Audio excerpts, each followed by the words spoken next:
Hello foodies, आज बनवूया शिरा। एक वाटी गुळ घ्या, 10 बदाम, 5-6 काजू, 2 वेलची घ्यायची आहे। एक वाटी जाड रवा घ्यायचा आहे। एक वाटी साजूक तूप घ्यायचं आहे। आता एका कढईमध्ये तूप चांगलं कडकडीत गरम करून घ्या।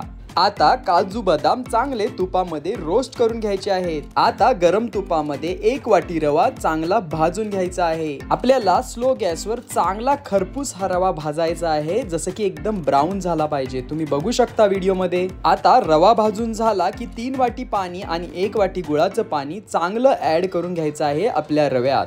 आता आपलं मिश्रण एकजीव करून घ्यायचं आहे छानपैकी। या स्टेजला आपल्याला जायफळ चांगलं खिसायचं आहे आपल्या रव्यामध्ये। आता वेलची टाकून घ्या मस्तपैकी।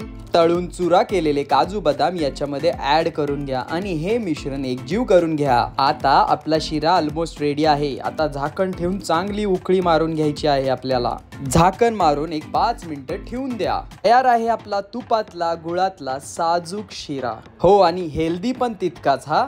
आता इथपर्यंत आलाच आहात तर लाईक शेअर सबस्क्राईब करा आणि एन्जॉय।